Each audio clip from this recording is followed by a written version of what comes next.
You got questions going out of your mind. Someone with answers now that's hard to find. Like the what and the why and the how stuff works, or just where to go to avoid all the jerks. She's Gear Abby, Gear Abby, Gear Abby, advice that doesn't suck. Gear Abby. Hello there, my outdoorsy friends, and welcome to Gear Abby, where we tackle the controversial, weird, obscure, and taboo topics that other outdoor podcasts refuse to touch. I'm outdoor educator and writer Shawnté Salabert, and I'm here to answer your burning questions about outdoor people, products, places, and pastimes. And I want them all, because remember, there are no dumb questions, just smart advice. Here is how it works. I know you've been waiting to find this out, especially if you are 39 episodes in. How does this thing work? We've been wondering this whole time. You send questions to deargearabby@gmail.com. I answer a few each week here on the show. Also, while you're doing that, leave us a 5-star review, subscribe to the podcast, do these things. It really does help the pod. We are almost to episode 40. We're doing really well thanks to all y'all, but it could be better. So leave us a 5-star. I'm just begging you at this point. You know who else would join me in begging you? I hope he does. It is my partner in gear, the producer of Gear Abby, and a guy who actually needs no introduction, mostly because he just keeps showing up every week regardless. Colin True. Please leave us a 5-star review, please. Oh, wait, do it in your announcer voice. I put him on the spot, y'all. But I think he can work. Come on, man. Come on. I want a trailer. You know what you want out of Gear Abby? You want to leave us a 5-star review. Hell and yeah. Leave a 5-star rating and a written review, I should say. That's terrible. I'm cutting that Make out. it a haiku, actually. Not you, right. the reviewers. Actually, I would like awesome. to see some more haiku, maybe some rhyming, a little bit of rap battle style review. Oh, I like that. Yeah. Maybe Yeah. just one word like extravagant or preposterous in the good way. I don't know. Be creative. It really helps, though. And all of you who have been listening, you are on 39 episode. This is your Gear Abby tax. You have to leave us a 5-star review. The Gear Abby tax. I love right. that. That's right. It's just once a year, guys. Once in a lifetime. All you got to just do it now. And for $9.99, we're going to send you the Columbia House CD of the month. Send us a self-addressed envelope to SASE, and I'll send you a Gear Abby sticker. You know what? You could. If you send me an email and you send me your address, I will send you a Gear Abby sticker. Do you but still you have have stickers? to prove, I do still have stickers. You have to prove, Ooh. send a screenshot of your Apple podcast review or Spotify or wherever the hell you listen, and I will send you a Gear Abby sticker. maybe 2 stickers if it's the haiku. Oh, that's true. Yeah, that's a 2-sticker winner. By the way, for anyone who's listening, which is everyone right now, Who's because listening? Yeah. otherwise you wouldn't be listening. I am going to be in New Orleans soon for Switchback Spring. That is an outdoor industry trade show. We've mentioned it before on the pod. And last year, the whole Rock Fight crew went. This year, apparently, Dave and Colin have better things to do.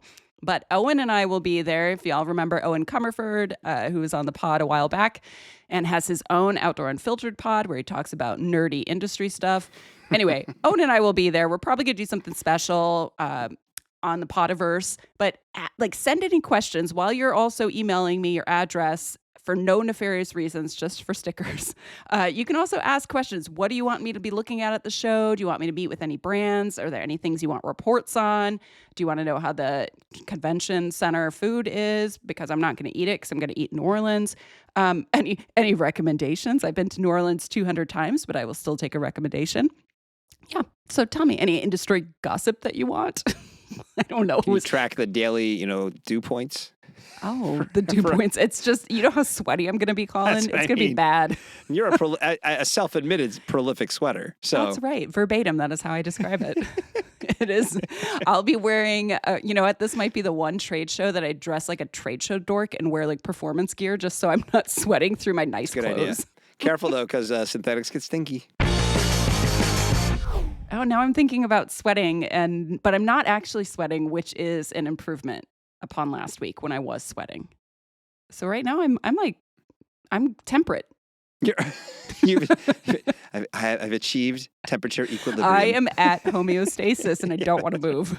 Like, don't make me move. I shall please. not move until the temperature just either ascends or descends. Yeah, for right now, I'm here. We're going to have to record this with me not just going to talk to your ass like this. How did Shawnté die? Well, she didn't eat her drink because she just really enjoyed the temperature where she Yeah, was. And 72 and sunny, baby. That's That's amazing. it. Oh, my God. All right. Colin, Yes. are you ready to hit us with the first question of the episode?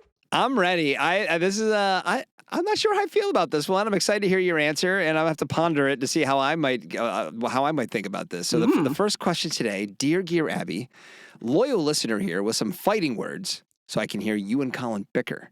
I don't know if we're gonna bicker on this. We're gonna find out. Wild, not just Okay. the word. Yeah, that's all you have to book say. and Wild. the movie. Yeah, you didn't have to qualify that. We already know. If anybody It's an writes it email. and Wild, the uses book the and the word movie. wild, no. Ruined Thru-Hiking. Prove me wrong. Signed with love, the instigator. And then wrote, feel free to add me to your Marvel Universe spinoff. Yeah, we could use an instigator. I love Definitely a instigator. loyal listener. Yeah. What's the other one? Who's our other character? Well, we've got the gatekeeper. The gatekeeper? And then the enforcer, right? That's right, the enforcer. The They're very enforcer and the instigator. similar. Are they going to team up or are they going to fight? Oh, I think the three of these guys are actually on the same team. We need to come up with new characters for okay. the other. This is the Gear Abbey Avengers, basically. Is it? I don't even know how Yeah. these things work, if I'm being Yeah, honest. they're teaming up. You know, they're heroes in their own right, but they get together for the big battles, you know? Yeah. As long as the Ice Planet Barbarians from last episode are not invited, then I can be a part of They this. are always invited, Not- Shawnté. they're to never invited. everything. No. Still haven't read the book, won't read the book, or the other 32.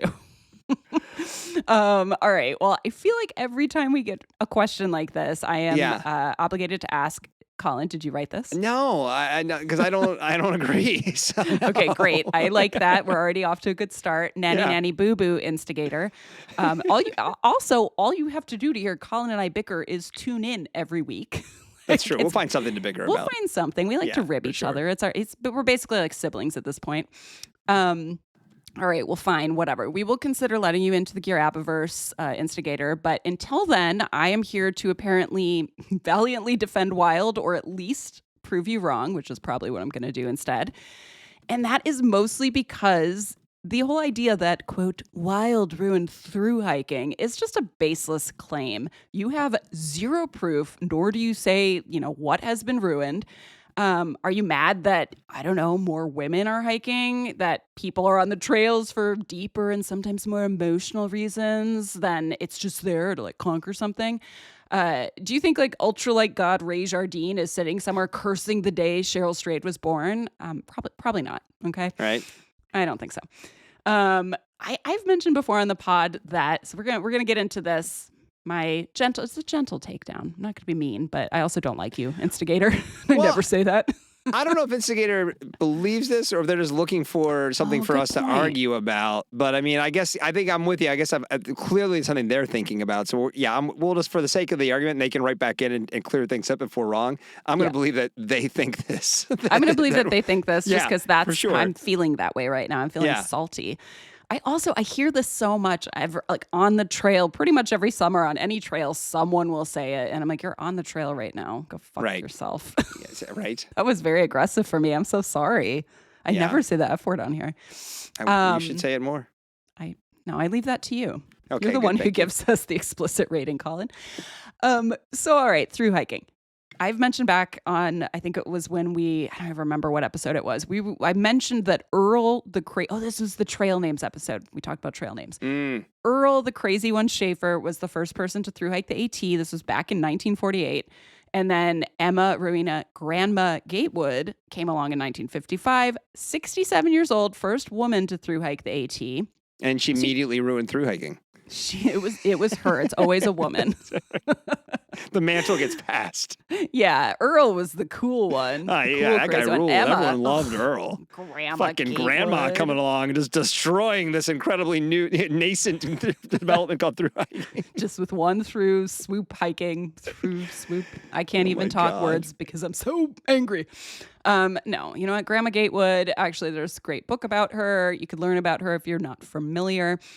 But here's the thing. Let's talk about the AT's popularity and let's track it. Because first of all, the PCT wasn't even fully completed till 1977. But the AT Conservancy keeps really great records. And this is what they had to say.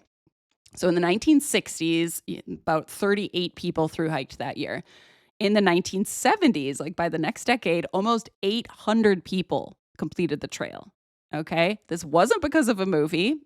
I'm assuming Cheryl Strayed was born, but she wasn't writing books then. This was because, and we talked about this when we talked about bear canisters a while ago, backpacking exploded in popularity in the 70s, and it was a combo of more commercially available gear, like, backpacks that weren't just military issues, stuff like that, lighter sleeping bags, yada, yada. Backpacking foods, like freeze-dried foods, were on the market. And the Wilderness Act had been passed in 1964, and that kind of created this mystique around getting out there and going deep. And people had free time. We weren't in constant war. I mean, there were wars, of course, in the 60s and 70s, but or the 50s and 70s, but yeah, that people were getting out there. So the AT's popularity just continued to grow from there. It almost, but not quite doubled, I think, each decade when I was looking at the numbers. And the stat I thought was super interesting. The AT Conservancy says more hike completions were reported for the year 2000 alone than in the first 40 years combined. I was like, holy shit. Okay. Probably way less norovirus on the trail, back then. Oh, I like a callback to Callback to last last episode. We've got Yeah. 2 of those now. Yep. The It's almost big like we're blue recording alien. these back to back. It's almost like It's almost like they're fresh on our mind. that's so weird. It's so bizarre. Yeah. Well, we'll just pretend we record these in real time. You're hearing We're them in the live. future. Live in the future with the Ice Planet Barbarians. So that stat was pretty fascinating. So 2000, the AT is already like blown up. And by the way, the book Wild came out in 2012 and the movie came out 2 years later. So did the PCT see a spike in permit applications and hikers after Wild the book and Wild the movie came out? No, because Cheryl Strayed destroyed Thru-Hiking. That's right. Nobody ever hiked again. No, it's over. It's over. It's all a mirage. No, yeah, whatever. Yes, of course, interest spiked. That is what happens when things hit prime time. But remember, the same time that was happening, social media blows up. Influencers start becoming a thing. Apps for the trails start getting released. There was Yogi's Guide. Like all these different things were making it easier to get out there and hike this trail with a lot of, and I hate to say it, but a lot of hand holding, right? I'm a Right. guidebook author. I get it. I can say that. But there's a lot of trail angels popped up. It just became like the thru-hiking culture also changed around the same time. So, it gained this sort of mythological status, and you can't attribute all of that to Cheryl Strayed and her book and the movie. So, did Wild ruin thru-hiking? No, that's a stupid thing to say. Yeah. That's really dumb. I think what you probably mean, instigator, and again, I'm assuming that you feel this way. So I think you probably mean Wild brought more people to thru-hiking that aren't the kind of people you think of when you think about thru-hiking, and you don't like seeing them out there. And it's probably a little bit of like, you don't feel special anymore because it's popular. It's just like when people stop liking musicians and other shit because it's popular. I think the same thing happened. They're like, oh, Wild, I can't be with the plebes out there. I must go invent new hikes to do that aren't average Joes. Losers. I know. You. Yeah, the 2,000 people a year that try this, boy, it's so crowded. It's just everybody in America on this trail. Right? Also, by the way, Instigator, did you know there are a lot of other thru hikes all around the world? And the AT and the PCT are just 2 of them, okay? There are plenty of less popular hikes. You're going to hardly see anybody if you go out on these. You're not going to run into that many wild readers out there. And if you do, who gives a shit? Because you need to get out of your own head and hike your own hike, as we like to say. So yeah, I think you're wrong. And also, I suspect you might be vying for a different Gear Abiverse title, that of the Gatekeeper. Yeah. Like, Although it you would be know. pretty funny if Instigator really didn't believe this. We're just I know. They're like, now hey, they're man. trying to get us to fight, and we're teaming up. We're fighting against you. That's You right. wanted us to bicker, we're bickering against you. I guess they still Instigator. instigated to that point. So, Yeah, it's definitely an instigation. Yeah, it worked. I feel instigated right now. Do you see the cut? My nose is red. Like a lot's my fist is unshaken this episode. whatever. For now. I don't know. Personally, I do also think Wild gets so much shit because it's written about a woman, and It's not full of that like conquistador mentality, like I am a man, I did the first thing and I stood on the thing and all my testosterone is flowing down the mountainside. Like, I think it's full of sex, it's full of sadness, it's honestly bad decisions. Like all of that is in this book. It's not a triumphant book in that way. And so if you don't like it, that's okay. It's not for you. It's fine. We talk about that on this pod. Certain things aren't for us. But don't discount the fact that the book and the movie connected with so many people on a large scale. And this is people of all genders. I've met people around the gender spectrum that are just like, yeah, this resonated.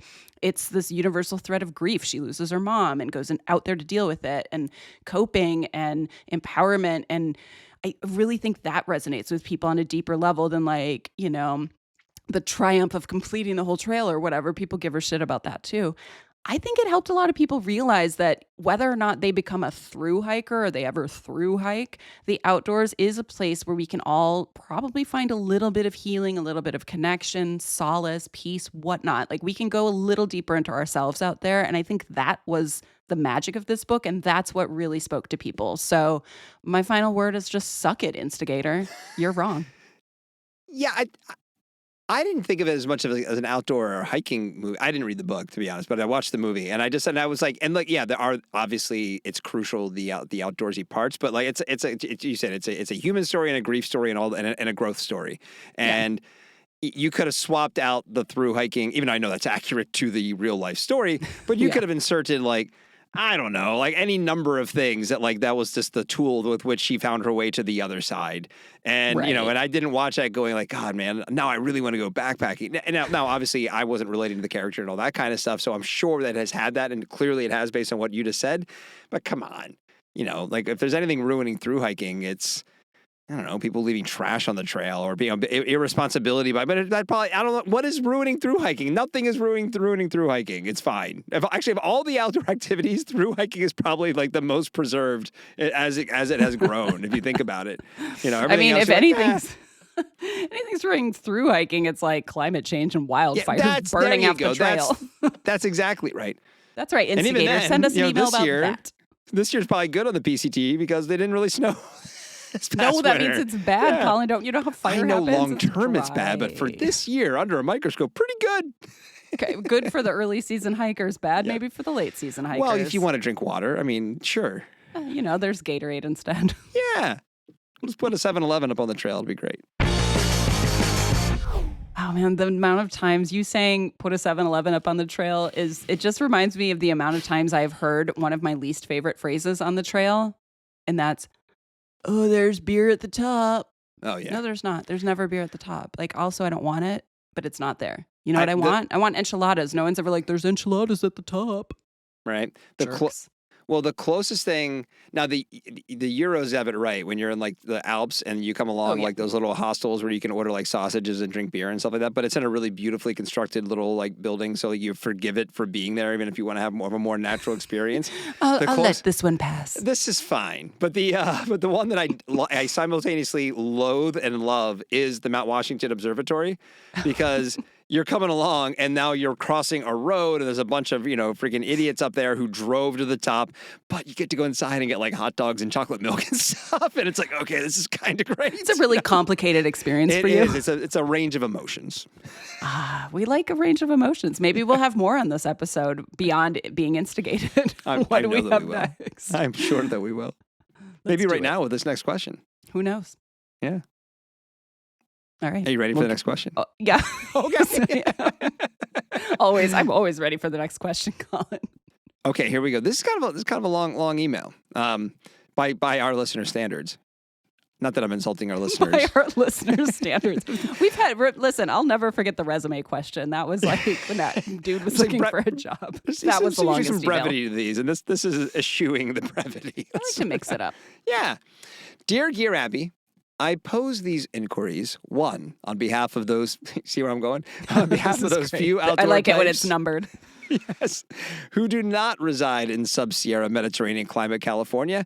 And two, thank you for helping us get our mention in. And two, for those forced by the 21st century housing crunch to keep their gear in an unheated garage, shed, or storage unit. Okay. Unlike this is like some settings. We're setting the stage. And there could be some climate change implications, but that's a nice segue from our last little commentary here. Unlike backpacks, kayaks, and climbing gear, I know that freezing temperatures can damage the filter element cartridge in backpacking water filters. I'm aware that extreme heat can also impact tents or outerwear by delamination. Learned that with an OR jacket. But if life straws and grails function in Africa, India, and the tropics, heat seems like less of a concern. Yes. My understanding is that using filters in cold temperatures is a concern because of expansion of water, ice, and the filter system. Does it follow that dry filter cartridges aren't damaged by the cold, or can low temperatures damage cartridges in the absence of moisture? Do you need to take a break and wet your whistle? In these words.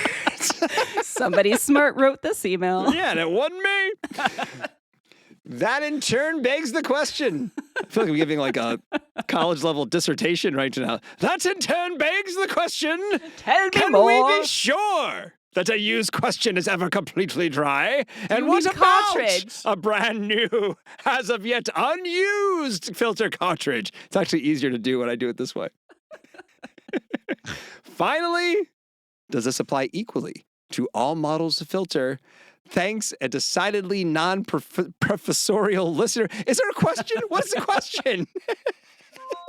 I think I caught the question. There's like there's 5 questions in there, Wow. I think. I got to take a break. Colin, we'll be right back after this sponsor. And the sponsor is just water for Colin's dry throat. Should I put in like some elevator music there? Like, Yeah. Yes, please do. Oh my God. Wow. That we haven't had one of those in a while. And That was I'm going good. to Was that also Troy? that one's been sitting for a while. I apologize because I did actually have I won't name the person, but it was one of the tippy top brasses at LifeStraw was actually going to come on and answer this. Oh. And we went back and forth for like a month with the PR person trying to schedule That's right. this. I remember you telling me this. And then it just got bounced. So sorry Maybe about you'll see that. them at Switchback. Yeah, and then I can yell at them there. I can shake like a frozen water filter at them. But yeah, I didn't want to keep you waiting any longer, dear non-professorial listener. And honestly, I'm not a backpacking, this is going to be a surprise to y'all. I am not a backpacking water filter mogul, but I do know quite a bit about them. So I can answer this, and I'm going to. For those of you who are not filter savvy, we did talk about this in somebody, I think it was the REI employee that sent in the question about gross water and what is it actually like Yes. what filters do. So we kind of talked about this a little bit, but just as a refresher, most backpacking filters do their thing because they've got bundles of these little tiny hollow fiber membranes in there, and they contain, the way those work is they have like even tinier, just absolutely microscopic pores in there, and these are 0.1 to 0.2 microns, which is a measurement I cannot fathom. But just assume it's very tiny, and those allow just water to pass through kind of under pressure. So like if you're pressing down or squeezing, but they block bacteria and dirt and other stuff. So if these membranes freeze, what happens is the water actually gets trapped in the pores of the membrane. And when that water expands, when it freezes, as our very wordy writer said, and that will put cracks in the membranes. So even though your filter might still appear to work after it's been frozen, you might not know you're screwed until you get a little rumbling in your tummy, if you will. We covered norovirus in the last Yes, episode. We are not Colin going loved back it. there. No. Colin, No. have you ever had... No. What happens when you get... I'm bummed that I remembered. I was trying to block it out. Bummed is another word for butt, which is where God damn it. norovirus... God damn you, Gear Abby. I'm just an encyclopedia of norovirus. If I say it in a nice voice like this, will you want to hear more? No, it doesn't work. Okay. Well, then listen to what I'm about to say so you don't freeze your filter and get norovirus, Colin. Okay. Actually, all right. So listen, otherwise, I mean, listen, you asked if of your many weird questions that were in there, not weird, just many questions buried in there. You asked completely dry filters. Are they able to be damaged by the cold or freezing weather? No. But the only time your filter is actually 100% dry is when it is brand new. Otherwise, it is pretty much impossible to keep those things 100% dry once they've been moistened a little bit. I don't know why I said it like that. I could have chosen any way to say it, but Unlike I didn't. most people, Shawnté likes that word. I actually hate it. I should have just said they've been wetted, but also I don't know if I like that. I think more moisten's than better. Moistened. Moistened. Licked. Okay. No. Why you can't even unless you're a protozoa, you're not licking anything in there. All right. So, but here's the thing. They're impossible to keep them completely dry once you start using them because the whole point of these membranes is they're actually meant to draw water into the membranes. It feels all like cozy and safe and it wants to stay in there. But if you do a good enough job letting it dry, the only remnants of water that's going to be in there is actually going to be in the membrane and not in those pores where it could potentially expand and break them. So, as long as you do a good job, which we'll get to. And also one of your other many questions, this does not apply to all models of filter. It's just the hollow fiber types like Sawyer Squeeze, Platypus Quick Draw, Katadyn Be Free, Katadyn. How the fuck do you say that? Katadyn? Katadyn? Katadyn. My God, I know that. Why did I brain farted? Me and brand names. Anyway, those are the ones that are most at risk for freezing. But others like the press style, pump styles that have ceramic and activated carbon filters, like Grail's Ultra Press, MSR's Mini Works, those are much lower risk. Yeah, like ceramic can crack in extreme cold, but it's much less likely than those hollow fiber ones. So if you do have one of those hollow fiber magnificent filters so that you don't get norovirus and have things happening on both sides of your body. I'm so mad. And come away with PTSD that stays with you when all members of your family get it in your San Diego County household. And oh my God. Well, luckily I didn't knock on wood. I'm not saying anything. Let's just move on. Keep going. Colin's so visibly uncomfortable today. I like it. The best way to take care of your filters so that doesn't happen, Colin, is, because you don't want to get poopy and pukey at the same time, Colin. That's what I've heard. All right. On trail, you're going to back flush those things. So you want to do this if you're on a longer hike. Like if you're just doing a weekend, not a big deal. But if you're on a multi-week long hike, you can just back flush it. I use sometimes my clean water, smart water bottle. You basically force water back through the filter the opposite way it came in. You could also do one of the syringes, like the Sawyers come with a syringe. You can use that to back flush. And then every night on trail, if I'm worried it's going to be below freezing, I put it in a zip-top baggie and I will just put it inside my sleeping bag. And that keeps it warm enough with your body heat so that it will not freeze, even if the temperatures outside are freezing. So when you get home, back flush again, shake it, blow into it, or use one of those syringes that has no water in it, dry, just like push air through it. And then I let it air dry at home for, about 900 weeks or so. And then maybe it's dry. I leave it at the dish rack for like a month after the backpacking season. You can also go pretty hardcore. You could just store it with a silica packet, one of those little things that draws moisture out. You see them in shoes and in food packages. Don't use the one that was in your shoes maybe, but yeah, you could do that. And if you do live in a cold place, if you don't live in, what did our dear writer call it? Sub-Sierra, Southern California. What he meant is awesome. Awesome. Oh, if you don't live in the best coast, is what you're saying. Okay. If you're not lucky enough to live down here in sunny Southern California, where it's 72 and sunny every day, I just slipped into Katharine Hepburn voice again. I love when you do. I love it. You can usually just, if you're storing your stuff in an unheated garage, in an unheated basement, all that kind of jazz, this is the one thing I would actually bring into the house. Just because you can never be sure that these things are actually dry, and you don't want to bust it up because you left it in your Midwestern garage or wherever the heck you live, and then you'll be sad and poopy. You don't want to be sad and poopy. Colin doesn't. I'm just waiting to see how long you were. No, I'm good. That's good. I'm good. Okay. I don't know. Moisture control. We're there. You've got it, non-professorial listener. You could do this. You can do the moisture control on the front end so you don't have to do it on the back end. And I'm not even sure how I ended that last one. I don't either. Is it still going in another dimension somewhere? Is it still going? It is. It is. I am actually on an astral plane right now recording this, so anything's possible. Well, how are you doing? I'm okay because actually I'm really excited because this next question is one of your favorite questions. Oh, is ever. it? Yes. Okay. It's not. Okay. I just want to. I know where you're going, but it's not. Do you want to pet this marmot? We know what the answer to that question is. Yeah. The answer is yes. But the question I really want to ask you, Shawnté, what is it? is what's in your pack? I'm Dear never Abby! I'm never not gonna love that. What's in your pack? It's when you repeat it that it makes it even better because it's like slightly even more unhinged. What we need is a gif of you saying, "What's in your pack?" Like David S. Pumpkins. That's all I want. I love David S. Pumpkins. That's your Halloween Yeah. costume this year is Colin Yeah. S. Pumpkins. Okay. I'll Great. do that. Yeah. Good. You can do that actually, and I'll watch Lord of the Rings with you while you're wearing the costume. If that's what it takes, I'll do that. Someone must have a Yeah. backpack in that movie, right? Yeah. Like a satchel. What's in Oh. your satchel, Frodo? I don't know. A ring. Just want Do I Samwise understand the Gamgee, concept? you know? The man, the myth, the legend, Samwise Gamgee. Oh man, again, I really feel for people who just drop into this podcast unannounced, like mid in a late episode. They have no idea all of these threads. Go Who back, doesn't love a start from binge? episode 1. Yeah. I'd say 38 by other episode- episodes. Yeah. Episode 3 is really, I think, where we hit our stride, but start at the beginning, hang in there. I'm You're gonna impressed learn you all remember about that. it. I have no Yes. recollection of episode 3. What did we talk about? I don't know. Who knows? I think running vests. I feel like a running vest was involved. Probably. Or a running watch. Something was involved. We talked about something, Colin. We and you know did. what I'm going to talk about? You know what's in What's my pack? in your pack? It's corn. What? Were you expecting that? No. Just Like from your feet? Cups. Oh, no. I do have my bursitis is back, though.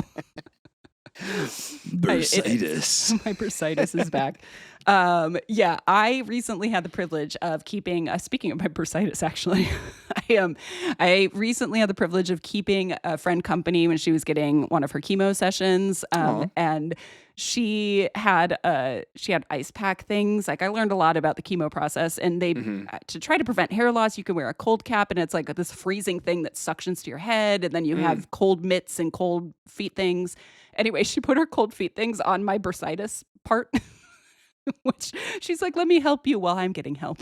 It's like, okay. But anyway, that friend, we got lunch afterwards, and she called it her yellow lunch because it was tamales and then also esquites, which is basically, if you don't know, corn in a cup topped with mayo and cheese and chile.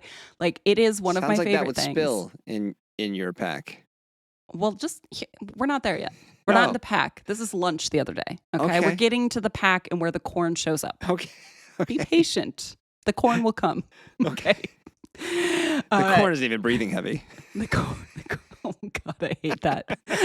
I'm sorry. As I say once an episode to everyone who's My listening. favorite thing is everything you hate, you secretly love. It's true, actually. Like I hate that, but I love it. I think you hate that you love it. I kink shame myself sometimes. So do I, all the time. That's how we are. But listen, corn. We're coming back to corn, not my corns. I don't have a corn. That was once. I had one corn, Colin. Now we're going to talk about a lot of corns. So corn in a cup is also the name of our group chat, me and my friend and her partner, because of a very specific incident where the three of us went to the Renaissance Fair kind of for shits and giggles. We're like, I don't know. I haven't been to a Renaissance Fair in decades. Let's see what it's about. Turns out nothing has changed, as anyone who's gone knows. They are what they have always been is what they still are.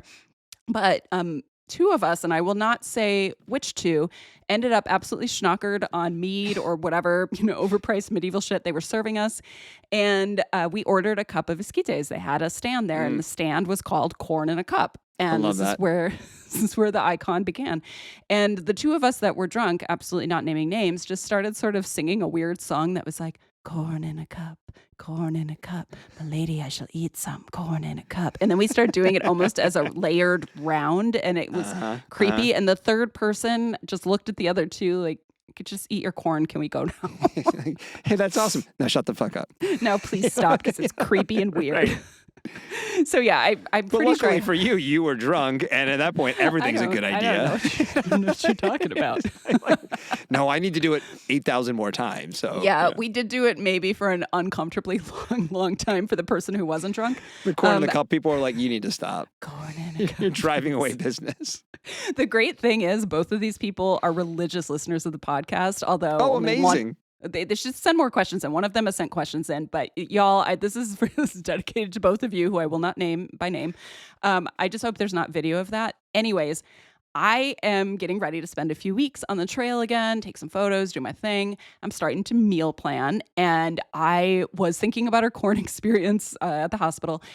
And the number one thing I'm excited to put back in my pack, because every time I put it in my pack, it disappears very quickly, and that is Bowl and Kettle is the brand, Bowl and Kettle. Their street corn grits. Oh my God. It is the best. I used to say Packet Gourmet used to have a meal that was their migas. It was like a breakfast scramble situation. They stopped making it. I'm still angry about it, Packet Gourmet. But my new favorite, Bowl and Kettle street corn grits, I found it because our friend Liz Thomas of Treeline Review brought it on a PCT trip she and I did last year. And she's like, oh, do you want a bite? And I took a bite and I was like, oh, dear Lord, can I have more than a bite? And she's like, sure, but kind of side-eyeing me like, only a little bit more. And you're like, tough shit, I have the bag. And you ran away and ate the whole thing. You know? Yeah, I became a feral marmot. I loved it. Yeah, I had to restrain myself from just ripping it out of her hands, her very hungry hands. It is a mashup of esquites. So it's esquites, grits. It's got mushrooms in there, tomatoes, like some chili, like some peppers, whatever. I think it's got Monterey Jack, which is a little bit of a bastardization. I don't care. Actual seasonings, which I think a lot of backpacking food actually lacks. Lacking on, right? Yeah. I mean, most American food lacks, but I don't know. I'm really mad right now, though, Colin, because I went to go buy some so I can start getting ready for my trip. It is so popular that this is not just the first time, but many times it has sold out on Garage Grown Gear. Lloyd, get the corn back. Can you get it direct? Can you go can you buy it right from them? You know what? I didn't even think to look. Yeah, I always buy it through Garage Grown. Sorry, Lloyd. I'm going direct to the source now. I need my corn fix. I'm like a corn fiend. Well, when Garage Grown, when you missed your month by like $29.99 or whatever it is, you're gonna know what that was. Yeah, that was Gear Abby's corn that you didn't have for her. That's right, Lloyd. Get your corn shit together. That's it for this episode of Gear Abby. Until next time, send your burning questions about your relationships with outdoor products, people, places, and pastimes over to deargearabby@gmail.com. I'm going to do my best to answer them or bring Lloyd Vogel in and yell at him about his lack of corn products. Of course, you're also going to head over to your podcast listening service of choice and subscribe, rate, and review. Then you're going to send me a screenshot at deargearabby@gmail.com, and I'm going to send you 1 or 2 stickers, my choice. And follow us on Instagram over at Gear Abby Pod. In the meantime, today's episode was produced by this guy, Colin True. You know, do all the things we talk about fall into those buckets of products, people, places, and pastimes? I feel like there are things we talk about that don't fall into those products, buckets. People, pastimes, poops, you know. Where do the fornicating animals fit in? That's pastimes, Colin. Pastimes, you're right. You're right. Pastimes. Right. Yeah. I'm Shawnté Salabert, and remember, there are no dumb questions, just smart advice.